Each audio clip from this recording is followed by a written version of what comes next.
Eu quero partilhar com vocês hoje o texto que está em Marcos, capítulo 4, versos 35 a 41. Abra sua Bíblia comigo, o Evangelho de Cristo, conforme o registro de Marcos.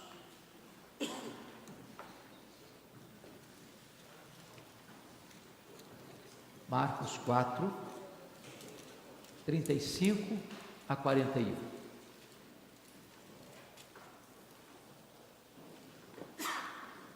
Está escrito: naquele dia, sendo já tarde, disse-lhes Jesus: passemos para a outra margem. E eles, despedindo a multidão, o levaram assim como estava no barco, e outros barcos o seguiam. Ora, levantou-se grande temporal de vento, e as ondas se arremessavam contra o barco, de modo que o mesmo já estava a encher-se de água. E Jesus estava na popa, dormindo sobre o travesseiro. Eles o despertaram e lhe disseram: Mestre, não te importas que pereçamos? E ele, despertando, repreendeu o vento e disse ao mar: acalma-te, emudece. O vento se aquietou e fez-se grande bonança. E então lhes disse: por que sois assim tímidos? Como é que não tendes fé? E eles, possuídos de grande temor, diziam uns aos outros: quem é este, que até o vento e o mar lhe obedecem? Amém? Quero pensar com vocês sobre o tema: não desanime, Jesus está no controle. Não desanime, Jesus está no controle. À guisa de introdução, eu quero fazer 4 afirmações. Primeiro, as tempestades da vida são inevitáveis. Elas chegam para todos. Chegam para o homem, para a mulher, para o rico, para o pobre, para o doutor, para o analfabeto, para o crente e para o descrente. É impossível passar pela vida sem enfrentar tempestades. As tempestades fazem parte da nossa história. Elas são de fato inevitáveis. Segundo lugar, as tempestades são imprevisíveis. Elas chegam de súbito, sem aviso prévio. Chegam muitas vezes quando não esperamos, e transtornam a nossa vida, e põem a nossa vida de ponta cabeça. É curioso que vocês que conhecem este lago, chamado Lago de Genezaré, ou Mar de Tiberíades, ou Mar da Galileia, é um lago de águas doces, talvez o maior reservatório de águas doces de todo o Oriente Médio. Por isso é chamado de mar. E ele tem 21 quilômetros de comprimento por 14 de largura. E esse mar está a 220 metros abaixo do nível do mar Mediterrâneo. Ele é encurralado por montanhas, do lado oriental, as montanhas de Golão, e do lado ocidental, pelas montanhas da Galileia. E lá no extremo norte de Israel está o monte mais alto da Palestina, que é o Monte Hermon, com mais de 2.000 metros de altitude, cujo cimo sempre é coberto de gelo. E muitas vezes os ventos gelados descem dessa montanha e, encurralados pelos montes, estes ventos batem na superfície deste lago, encrespando as ondas, provocando uma tempestade, mesmo sol a pino. E essas tempestades, com muita frequência, então, colocavam em risco aqueles que navegavam por esse lago. Muito provavelmente o que acontece aqui é assim, porque Jesus sai com eles, dizendo: passemos para outra margem. Não consta que quando saíram tinha tempestade, mas enquanto navegam, a tempestade chega.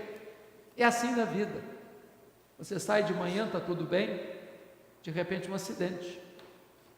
Ontem eu estava pregando numa igreja Assembleia de Deus, Ministério Ferreira, aqui em São Paulo, às 2h da tarde, e o pastor que me convidou estava vindo do cemitério para o templo, porque suas ovelhas, duas queridas ovelhas, uma mãe, uma filha, foi fazer uma viagem e de volta para São Paulo no ônibus, uma carreta bate no ônibus e ceifa a vida das duas. Você sai para uma viagem de passeio e volta para o funeral. As tempestades da vida acontecem muitas vezes de forma súbita. Você vai ao médico por exame de rotina, descobre que está com doença grave. Você lida com situações que aparentemente estavam muito calmas e sossegadas e de repente a coisa perde o rumo, perde o controle das suas mãos, embora estejam nas mãos e no controle do Senhor Jesus. Mas em terceiro lugar, à guisa de introdução, as tempestades são muitas vezes não apenas imprevisíveis e inevitáveis, mas elas são também inadministráveis. Se vocês percebem, alguns desses discípulos que entram no barco com Jesus são pescadores. E eles viviam, e nasceram, e viveram, e cresceram, e trabalharam ao redor desse lago. Ali era o habitat deles. Eles conheciam cada palmo desse lago. Eles já tinham enfrentado muitas circunstâncias adversas nessa mesma geografia. Agora, entretanto, estão enfrentando um problema que eles não conseguem resolver. Eles lutam para resolver, eles se empenham para resolver, eles têm conhecimento para resolver, eles têm destreza para resolver, mas nesse momento, esse problema os desafia. É assim na vida, irmãos. Muitas vezes, situações que aparecem na nossa agenda, na nossa vida, superam as nossas forças. Empregamos o nosso conhecimento, empregamos todo o nosso esforço e metodologia, a despeito de tudo isso, nada adianta, as coisas fogem do nosso controle. Mas em quarto lugar, para fechar, as tempestades da vida, além de inevitáveis, imprevisíveis, inadministráveis, elas são também pedagógicas. Você e eu não acreditamos em acaso. Você e eu não acreditamos em azar. Você e eu não acreditamos em determinismo. Você e eu não acreditamos em misticismo. Você e eu acreditamos que a mão de Deus dirige o nosso destino. Você e eu acreditamos que quando uma tempestade chega, não é para nos destruir, é para fortalecer as musculaturas da nossa alma. Quando a tempestade vem, ainda que a providência seja carrancuda, a face de Deus é sorridente, porque a tempestade vem, não é para nos botar lá no fundo do mar, a tempestade vem exatamente para fortalecer a nossa fé. Então, dito isso, eu gostaria que você focasse comigo os olhos nesse texto, porque esse texto está regido por 3 perguntas. Notem comigo, a primeira pergunta está no verso 38, é a pergunta dos discípulos aflitos a Jesus. Confiram: Mestre, não te importa que pereçamos? A segunda pergunta é a pergunta de Jesus aos discípulos, está no verso 40, por que sois assim tímidos? Como é que não tendes fé? A terceira e última pergunta está no verso 41, é a pergunta entre os discípulos: mas quem é este que até o vento e o mar lhe obedecem? Vamos entender. A Bíblia diz que Jesus tinha passado aquele dia ensinando as parábolas do reino. Quando você fala o dia todo ao ar livre, em local público, sem os recursos modernos da ampliação de som que nós temos hoje, é um trabalho que chega à estafa, ao esgotamento. Ao final desse dia, certamente Jesus estava muito esgotado, e é nesse momento que Jesus se aproxima dos seus discípulos, dizendo o seguinte: passemos para outra margem. E todos entram no barco, outros barcos vinham seguindo, mas Jesus entra no barco dos discípulos, vai lá para trás na popa do barco, pega um travesseiro, deita e dorme, porque ele era verdadeiramente homem. Enquanto ele está dormindo, chega a tempestade. E eu imagino a cena que os discípulos deviam ter dito assim, uns para os outros: vamos deixar o mestre descansar. Nós entendemos esse negócio aqui, nós conseguimos administrar isso, vamos resolver nós mesmos. O mestre precisa descansar. Só que na medida que eles trabalham, se empenham, se esforçam, a tempestade se agiganta, o vento fica furioso, as ondas revoltas sovam com desmesurado rigor aquele barco frágil, as águas que encrespam começam a se despejar dentro do barco, parece que não há saída, parece que eles estão encurralados, parece que eles estão no corredor da morte, eles estão emparedados por um problema insolúvel, e eles chegam ao ponto do desespero.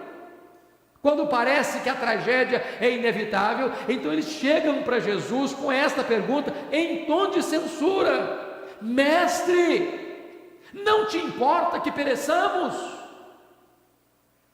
Isso não é apenas uma pergunta, isso é uma acusação. Uma acusação. Parece-me que este é o sentimento que você e eu temos quando nós estamos passando por uma crise, uma tempestade, uma dor, uma prova. Porque quando você está no epicentro da crise, no miolo da tempestade, você tem exatamente a mesma sensação que você está sozinho, que você foi deixado, que o braço de Deus se escondeu, de que a providência não chega, de que aquilo que você tanto espera não acontece. Agora, a grande pergunta a fazer ao texto é esta: por que é que esses homens estão tão aflitos? O que é que incomoda-os tão profundamente? Por que é que eles chegam com esse tom de censura? Mestre, não te importa que pereçamos? Eu queria levantar aqui 3 motivos porque eles estão tão aflitos. Primeiro, a dificuldade de conciliar a ordem de Jesus com a tempestade que eles estão enfrentando. Porque qual era a ordem de Jesus para eles? Passemos para outra margem. Meus irmãos, há 2 tipos de tempestades na vida do crente. A primeira tempestade é a tempestade que vai atrás do crente quando ele está na rota de fuga, quando ele está na estrada da desobediência. Essa foi a tempestade que Deus mandou atrás de Jonas. Quando um crente se afasta de Deus, quando um crente se rebela contra Deus, quando um crente conspira-se contra o Altíssimo, Deus manda a tempestade atrás dele. E essa tempestade não é para destruí-lo não, é para colocá-lo de volta no caminho da obediência.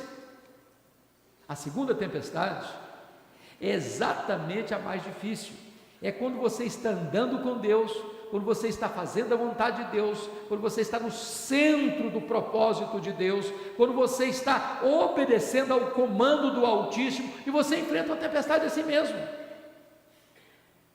Não para destruir você, não para botar você no caminho de volta, mas para fortalecer as musculaturas da sua alma, para revitalizar sua fé.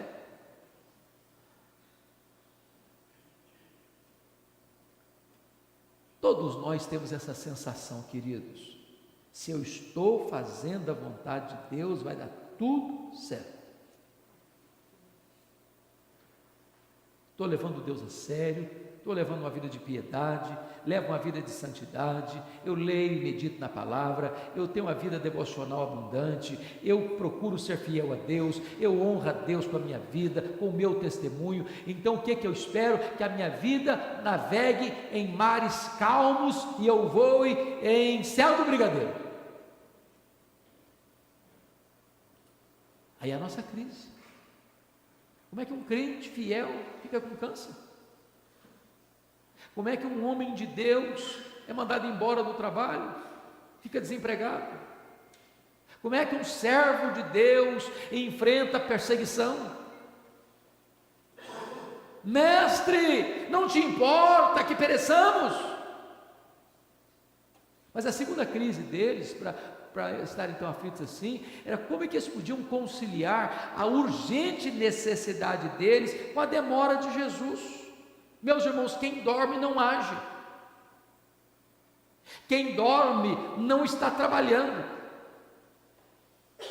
e você e eu temos pressa, adoece alguém na sua casa, você tem pressa, Você tem uma necessidade, você tem pressa. E muitas vezes, meus irmãos, muitas vezes a demora de Deus nos machuca mais do que a própria tempestade. Pensa comigo na família de Betânia. Lázaro estava enfermo. Aquela casa era o refúgio de Jesus. Se você ler os evangelhos, você vai ver que Jesus ia para Jerusalém. Quando chegava o final do dia, ele viajava de volta, praticamente 8, 9 quilômetros, para Betânia. Era a família amiga de Jesus, hospedeira de Jesus. Agora Lázaro adoece, Jesus não está perto. Marta e Maria mandam expressamente um recado: está enfermo aquele a quem amas. E eu fico imaginando a cena, alguém se aproximando de Marta e perguntando assim: será que ele vem mesmo, Marta? Eu acho que eu só vinha para sua casa quando estava tudo bem, agora eu quero saber se ele é amigo mesmo. Vem nada, Marta, ele tem outras coisas. Ele vem, claro, ele não vai deixar a gente na mão, não. E o Lázaro piorando, e Jesus não chega. Daqui a pouco alguém chega para Marta e diz: Marta, seu irmão acabou de morrer, o seu Jesus não chegou.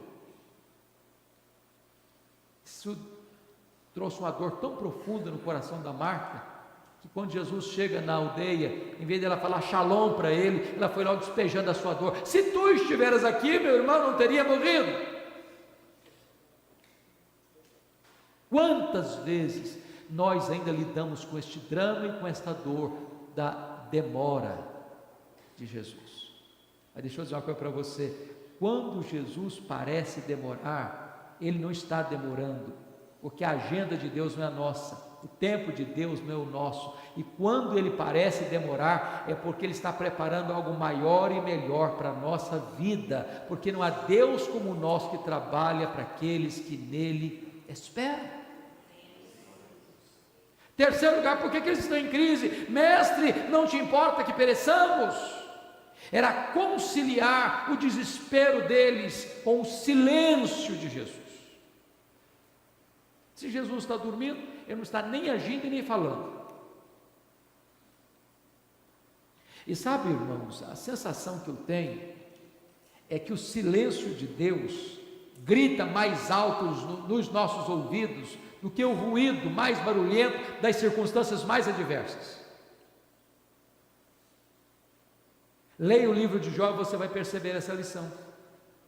Quando Jó foi açoitado pelo azorrague da dor, e ele enfrenta 5 perdas, 5 abalos na sua vida, radicais, perdendo seus bens, enterrando seus filhos, perdendo a sua saúde, perdendo o apoio da sua mulher, perdendo o apoio de seus amigos.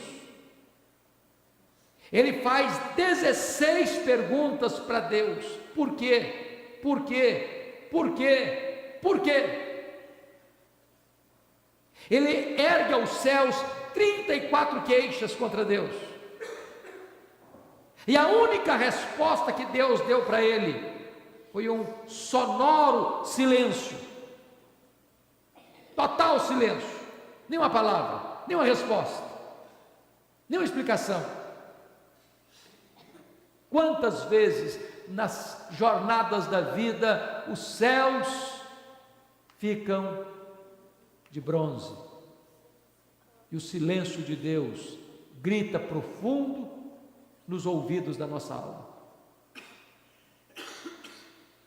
Esse era o drama desses homens. Mestre, não te importas que pereçamos? Mas notem vocês a segunda pergunta agora.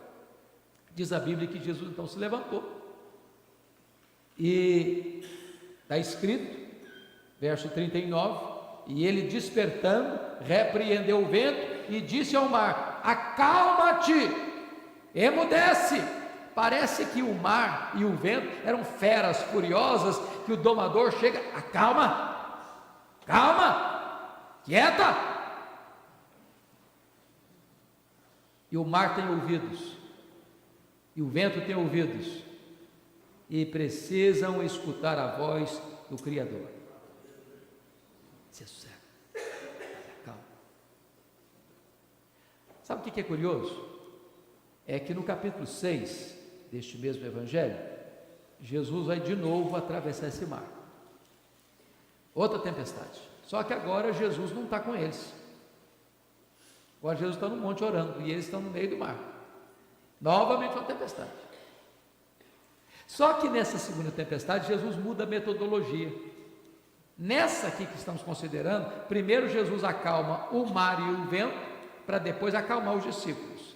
Lá na segunda, primeiro Jesus acalma os discípulos, para depois acalmar o mar. A pergunta é por quê? Por que a mudança de metodologia?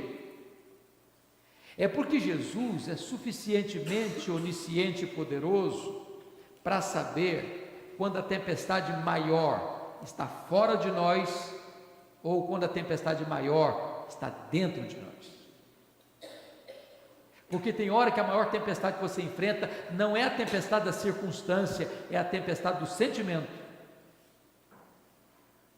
Ele é o maior psicólogo, ele conhece. E ele é poderoso tanto para acalmar a tempestade das circunstâncias, como ele é poderoso para acalmar as tempestades da nossa alma, dos nossos sentimentos. Então, depois que Jesus acalma o mar e o vento, ele faz a segunda pergunta do texto. Confira comigo no verso 40.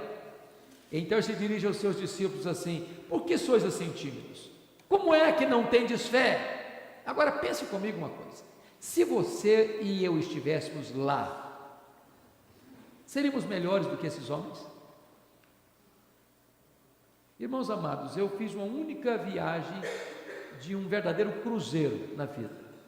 Peguei um grande navio em Santos, fomos até o litoral do Rio de Janeiro. E pastor Rossi, eu prometi para mim mesmo nunca mais fazer outro na vida. Eu nunca passei tanta perda.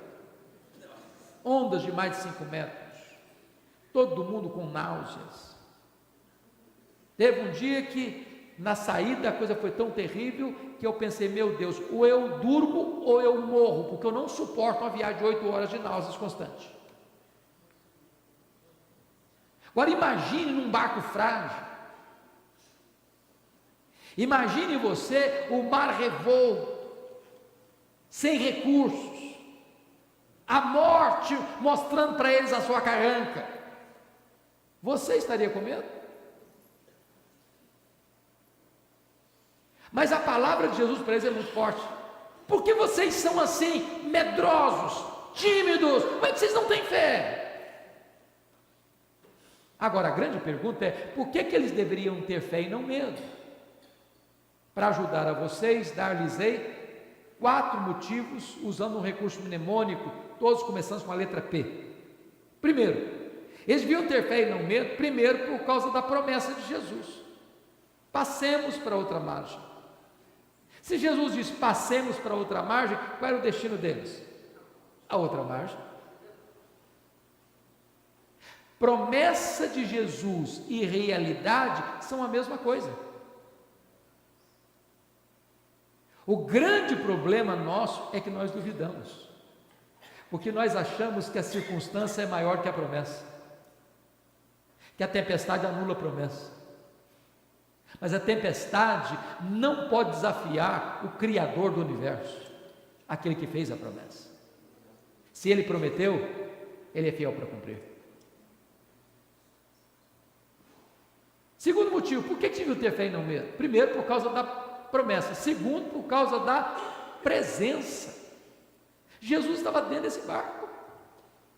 O Criador do mar, o Criador do vento, o Criador do céu, o Criador da terra, o Criador do universo, o Criador dos mundos estelares, estava dentro do barco. A criatura não pode ser maior do que o Criador, e a criatura não pode desafiar o Criador. O Criador é Deus poderoso, onipotente, onipresente, onisciente, transcendente. O Criador não pode ser derrotado pela criatura. Aquele mar não podia engolir o Criador do universo. Jesus estava no barco. Sabe o que Jesus prometeu para você e para mim? E nós lemos isso aqui hoje: eis que eu estou convosco.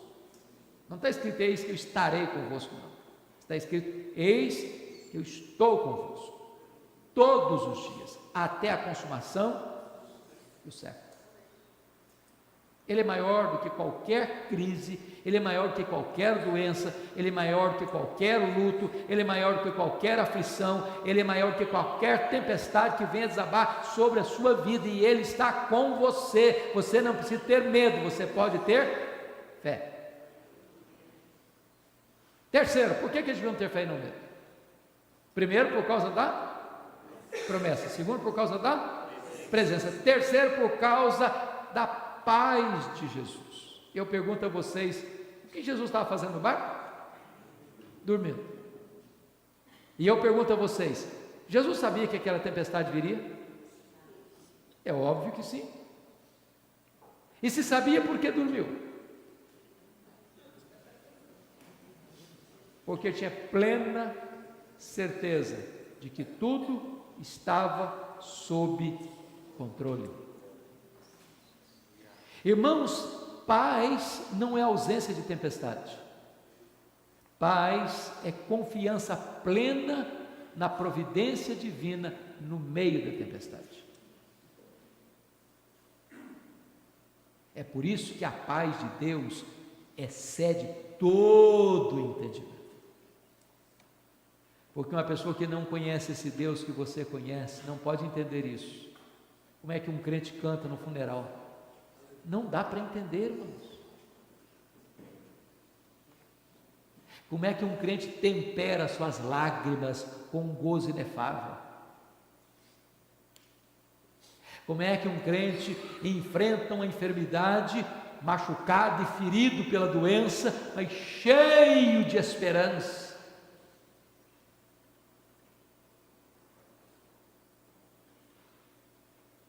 É possível ter paz no vale, no meio da tempestade. Quarto lugar, sabe por que deviam ter fé no medo? Primeiro, por causa da promessa. Segundo, por causa da presença. Terceiro, por causa da paz. Quarto, por causa do poder de Jesus. É providencial que Marcos, que registra esse texto, reúne ao redor desse texto 4 exemplos de demonstração de poder. Poder de Jesus. Primeiro, no texto próprio, poder de Jesus sobre as leis da natureza. O vento escuta a sua voz, o mar obedece ao seu comando. Mas logo em seguida, no capítulo 5, versos de 1 a 20, Jesus chega do outro lado, na região gentílica de uma das cidades de Decápolis, que eram 10 cidades gentílicas, onde havia um despenhadeiro, era a parte leste da cidade, do mar, e lá no cemitério, de noite, tem um cara louco, nu, violento, gritando, se ferindo com pedras.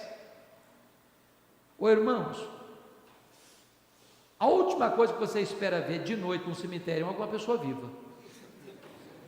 Ué. Isso põe medo no coração do cara mais corajoso. E Jesus faz uma viagem no meio de uma tempestade exatamente para essa geografia. Sabe por quê? Porque aquilo que é lixo descartável para a sociedade é instrumento poderoso nas mãos do Filho de Deus. Aquele homem era um foragido da lei.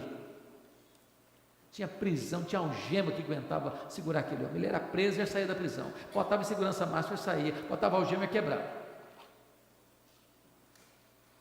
Esse homem era governado por demônios. E quando Jesus perguntou o nome dele, ele respondeu assim: legião, porque somos muitos. E legião era uma corporação de 6.000 soldados romanos. Você já pensou que até 6.000 demônios dentro de um homem? Demônios esses que saem de um único homem e capaz de matar 2.000 porcos.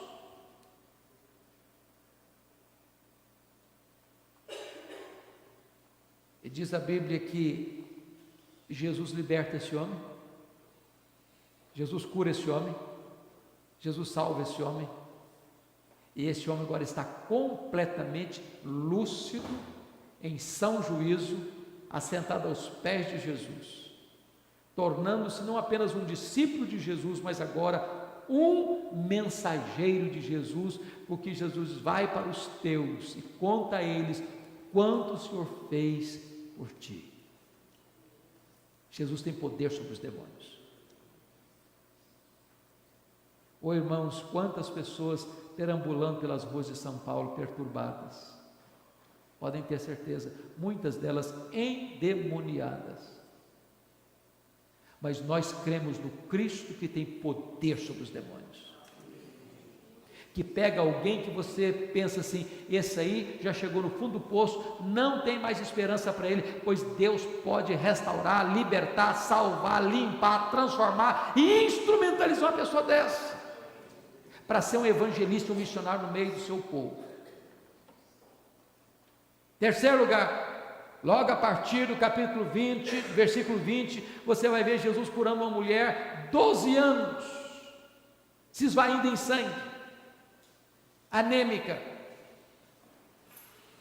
fraca, impura, debilitada física e economicamente, porque tudo que ela tinha, ela gastou com o tratamento da sua saúde e não logrou êxito.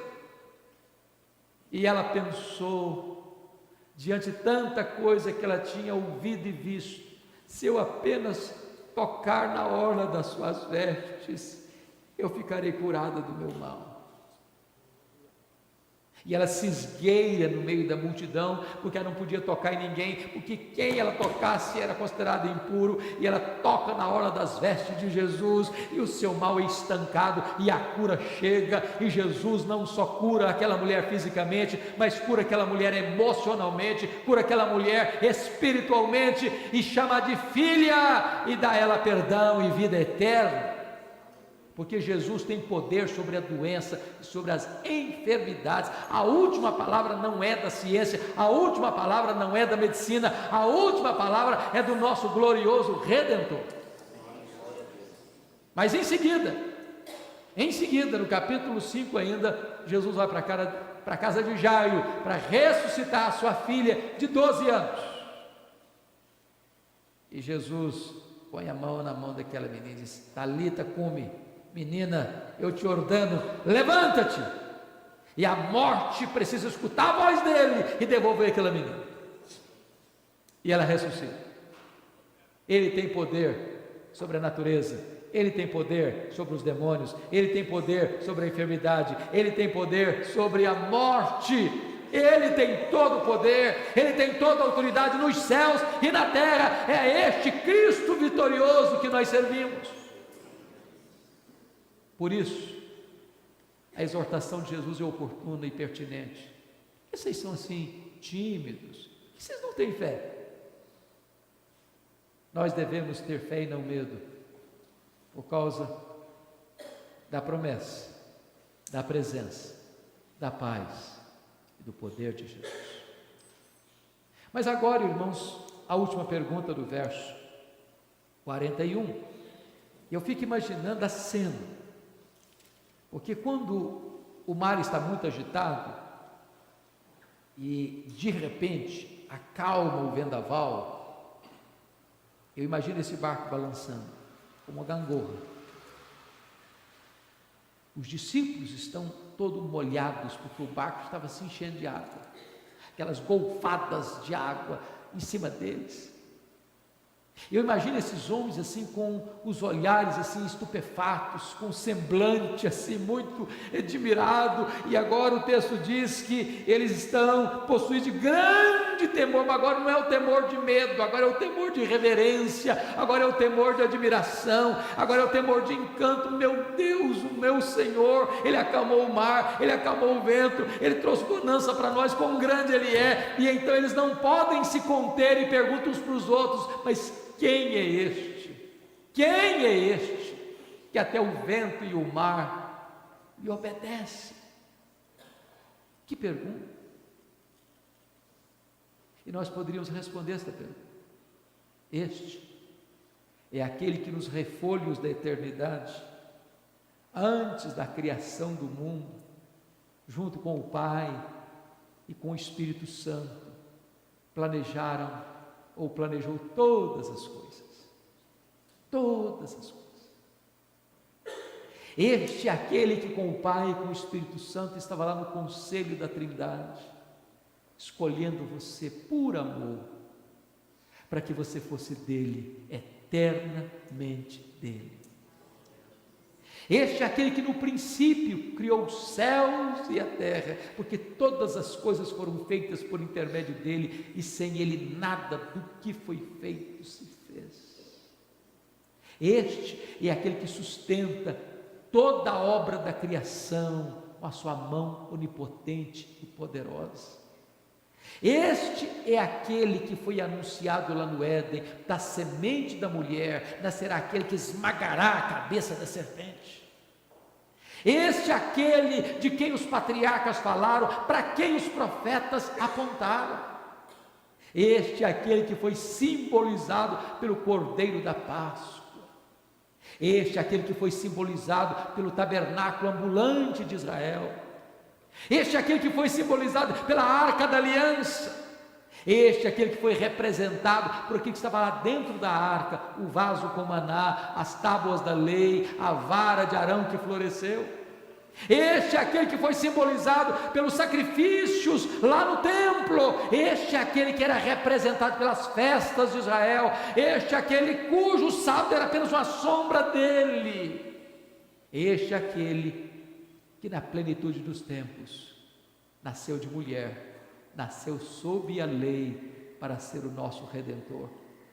Este é o Verbo de Deus que se fez carne e habitou entre nós, cheio de graça e de verdade.